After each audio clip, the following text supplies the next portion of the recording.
Blessed and happy Tuesday to all of you, my dear friends, my dear brothers and sisters. Today is June 23rd, 2026.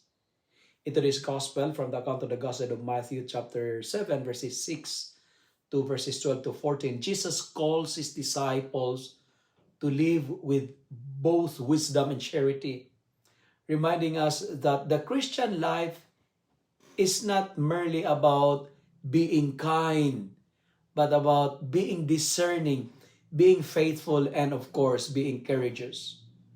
The Lord teaches us not to cast what is holy before those who deliberately reject and ridicule sacred things, not because God excludes anyone from His mercy, but because holy gifts must be received with reverence, with openness of hearts. He then gives us the golden rule: do to others whatever you would have them do to you. This is a command that summarizes the law of love and challenges all of us to see every person as a brother or sister worthy of dignity, worthy of compassion and respect. Yet Jesus does not stop there. He invites us to enter through the narrow gate, the path that demands sacrifice, integrity, forgiveness, humility, and obedience to God's will. In a world that often chooses the wide road of selfishness, the wide road of convenience and compromise, Jesus calls us to the narrow way that leads to true freedom and that leads to eternal life.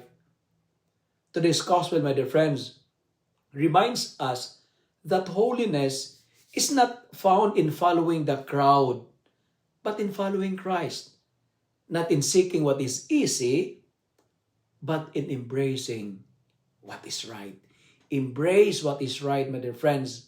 Every day, we stand before two gates and two roads, and the choices we make reveal whom we truly serve.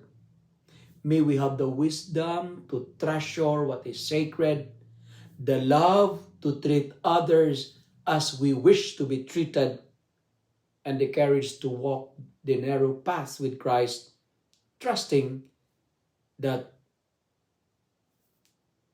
through it, though it may be difficult, it will ultimately lead to the fullness of life, the fullness of joy, and communion with God. So, today, allow me to end my reflection with these three important points. Number one, the gospel reminding us to treasure what is sacred. Jesus reminds us not to treat holy things carelessly. Our faith, our prayers, the sacraments, and relationship with God are precious gifts that deserve reverence and gratitude.